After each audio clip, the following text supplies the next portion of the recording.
1 tahun pelayaran Direktorat Jenderal Pengawasan Sumber Daya Kelautan dan Perikanan demi mendukung kebijakan yang membawa kemaslahatan umat manusia. 5 program prioritas Kementerian Kelautan dan Perikanan terus dikawal agar setiap butirnya sampai kepada sanubari Ibu Pertiwi. Laut yang sehat, ekonomi tumbuh dengan pesat adalah cita-cita kita semua. Oleh karenanya, Ditjen PSDKP dengan Polisi Khusus Pengelolaan Wilayah Pesisir dan Pulau-Pulau Kecilnya terus mendorong kepatuhan melalui pengawasan kepada para pelaku usaha dengan mengamankan kapal angkut pasir laut, melakukan proses hukum kepada pelaku destructive fishing, serta pengawasan terhadap objek pemanfaatan sumber daya kelautan. Selain itu, Ditjen PSDKP juga telah melakukan pengawasan di pulau-pulau yang sulit dijangkau seperti Pulau Bawah dan Pulau Beting Aceh. Di tahun 2023, Ditjen PSDKP juga telah mengamankan benda muatan kapal tenggelam atau BMKT di Pulau Pengikik dan perairan lautan sekitar Pulau Tambelan, Kepulauan Riau, serta melakukan gerakan nasional Bulan Cinta Laut. Sedangkan pengawasan sumber daya perikanan oleh pengawas perikanan telah melakukan pengawasan di subsektor penangkapan dan pengangkutan ikan serta melakukan pelayanan publik dengan menerbitkan SLO dan SKP, pengawasan budidaya, pengawasan usaha pengolahan hasil perikanan atau UPI, serta distribusi dan pemasaran hasil perikanan. Kemudian, untuk mencegah masifnya penyelundupan benih-benih lobster, Ditjen PSDKP bekerja sama dengan instansi terkait dengan gelaran pengawasan bersama yang apel perdananya dilakukan di Pangkalan PSDKP Batam, kemudian di 3 bandara internasional dan 1 pelabuhan.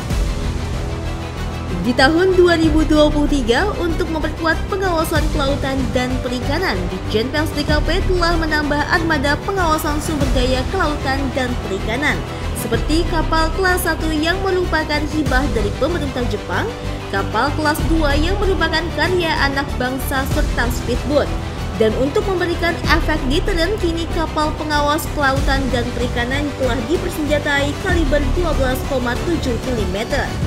Sedangkan untuk hasil pengawasan oleh awak kapal pengawas telah mengamankan kapal pelaku illegal fishing, menyita dan menertibkan rumpon ilegal, serta melakukan request to leave di Selat Malaka. Tidak hanya melakukan pengawasan di laut, pesisir, dan pulau-pulau kecil, dengan airborne surveillance, Ditjen PSDKP melakukan pengawasan udara di 11 WPP NRI. Selain itu, pengawasan kelautan dan perikanan berbasis teknologi yang terintegrasi big data juga dilakukan, di mana masyarakat turut ambil bagian melalui kelompok masyarakat pengawas atau Pokmaswas. Penegakan hukum di bidang kelautan dan perikanan terus dilakukan oleh Ditjen PSDKP.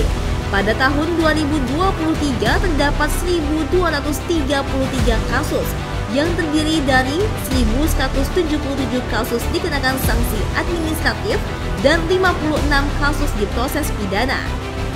Dan untuk mendukung kompetensi dari setiap pegawai, Ditjen PSDKP telah menyelenggarakan latihan dasar CPNS, Diklat Reguler Polsus PWP 3K, pelatihan sertifikasi kepelautan, dan penyegaran kemampuan teknis menembak, serta guna mendukung sarana dan prasarana pekerjaan bagi setiap pegawai dan untuk memberikan tempat yang nyaman dalam melakukan pelayanan, Ditjen PSDKP juga tengah membangun 2 gedung stasiun Ditjen PSDKP dan beberapa titik gedung satwas. Tidak ada kata lain kecuali saya terus terang bangga sekali dengan PSDKP. Yang saya sangat apresiasi adalah kinerjanya Direktorat Jenderal Pengelolaan Ruang Laut tidak akan pernah bisa berhasil dengan baik apabila PSDKP tidak ada di depan. Kenaikan kinerja mencapai 400% yang dicapai oleh Direktorat Jenderal Pengelolaan Ruang Laut tidak lepas dari pengawasan dan tindakan tegas yang dilakukan oleh PSDKP. Jadi sekali lagi, hal yang paling penting dan hal yang paling mendasar adalah bagaimana ruang laut kita bisa dijaga dengan baik. Dan saya lihat PSDKP begitu sangat luar biasa. Terus terang saya sangat apresiasi. Ada ikan-ikan impor yang harusnya digunakan untuk kepentingan pindang ditangkap kemarin di Pati. Luar biasa. Saya acurin jempol yang luar biasa. Tepuk tangan untuk PSDKP. Tidak berpuas diri, Direktorat Jenderal PSDKP sebagai benteng KKP siap mengawal kebijakan ekonomi biru Kementerian Kelautan dan Perikanan dengan mengembangkan teknologi berbasis data sehingga segala keputusan terkait pengelolaan dan pemantauan sumber daya ekosistem laut dan pesisir dapat berkelanjutan untuk generasi emas yang sejahtera.